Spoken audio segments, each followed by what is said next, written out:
Hi, and welcome. Today, we are going to talk about the very important and broad field of corporate social responsibility and reporting those activities. And the sort of umbrella field is called sustainability reporting, but there's lots and lots of specific frameworks that are incorporated in that. So I'm going to offer some content today discussing sort of what is sustainability reporting, what's the history, how the frameworks evolved, and then we're going to actually look at some reports. We're going to make a connection between the Sustainable Development Goals that we've already been working with this semester and the framework that most companies around the world are using, which is the Global Reporting Initiative, the GRI framework. So we're going to connect how Sustainable Development Goals and the GRI index works together to produce these types of reports. And then I'm going to take you through a brief peek at what your assignments are for this chapter. So let's start by taking a look at our Moodle screen for this topic, which is chapter 4. So CSR, we're going to be talking about stakeholders, how that adds value to your company, and how you report. So you're watching this lecture right now.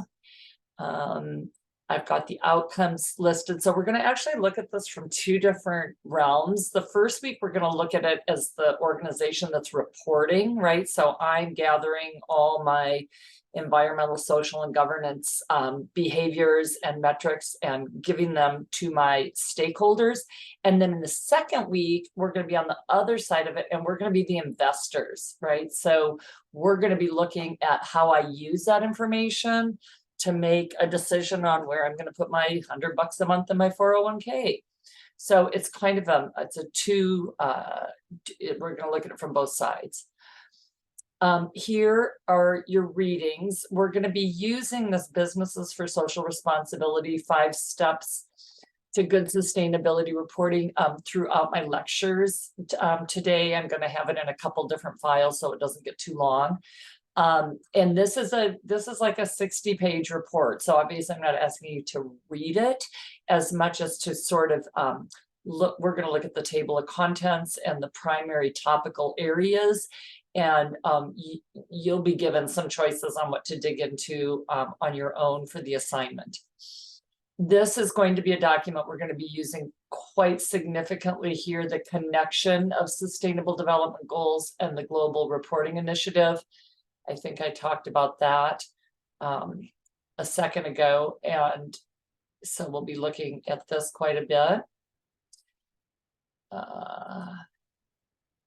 This is integrated reporting is the new sort of wave of the future where we're integrating financial and sustainability reporting. This is a really short article on that, so take a peek at that. And then this is just a 2-minute YouTube on bringing yourself back up to speed on what scope 1, 2, and 3 emissions are. We worked with that in the greenhouse gas inventory. And this just gives you a quick review on the difference between direct and indirect emissions and how an organization measures their carbon output, because obviously in sustainability reporting, carbon is a very major part of that. And then the second piece of this unit, again, you're going to be looking at it from you're investing your money. This is a short PowerPoint. This is a framework. And this is a short article. This is a zipped file of the Global Reporting Initiative standards. You will be using this in your assignment for Unit 4. So just be aware that this is where it is. And then you've got 2 assignments due. One, and if you're listening to this in the spring, these dates are going to be different. Okay, I'm delivering this lecture originally a fall semester, but it may have different dates if you're watching it in the spring. Discussion forum. Okay, so let's launch into, sorry, I've got to go back and now reshare my other screen. Let's launch into this discussion. So I'm going to do a short introduction now, and then I'll post a second lecture that will have the majority of the discussion on it. So what is sustainability reporting? So really what the history is here is that in the last 35 years, stakeholders, which is more than just shareholders, not just your owners, but your employees, the communities you operate in, your suppliers, your biodiversity as a whole, are all stakeholders in your organization, and they have started to demand more identification of an organization's overall behaviors, not just how much profit they're generating, not just what their stock price is doing, but a triple bottom line analysis of the organization. So if you take a company like Apple, okay, great, profitability is not an issue, but what is actually the amount of e-waste that is being created by this organization? And do they have a platform for decreasing that? Triple bottom line, Nike, okay, how are they precluding? How do they know without a shadow of a doubt that there is no child labor in their third-party vendor manufacturing plants in Southeast Asia and South Asia, etc.? So stakeholders want more information about an organization's performance than just financial. How do we do that? We use something called ESG, environmental, social, and governance metrics.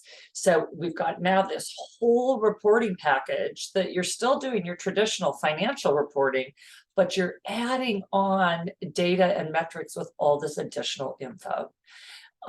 And so the grandiose goal is to use these reports to really stimulate vision and initiatives and upping the game, so to speak, for your peer organizations. So, you know, if I'm Novask, I'm a international shipping company, what am I doing to decarbonize my fleet? What am I doing to assure that overfishing isn't occurring, right? So stimulating environmentally benign and socially just business. So it's pretty exciting, quite honestly.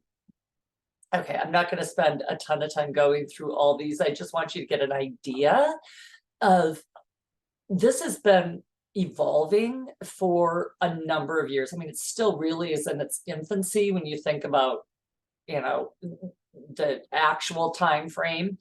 But there's a lot of different ways to approach this, right? Like AA1000 was about, you know, the social, trying to account for social and ethical outputs.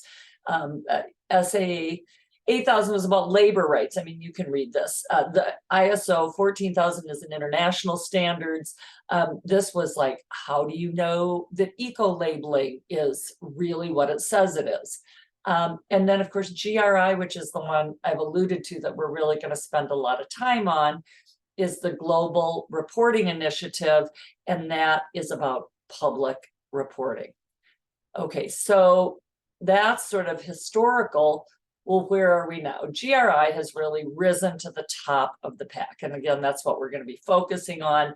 They have standards, and they are informed or developed by many stakeholders around the world. SASB is the Sustainability Accounting Standards Board. And really, you do need to know these acronyms because they're sort of the language of what we're studying.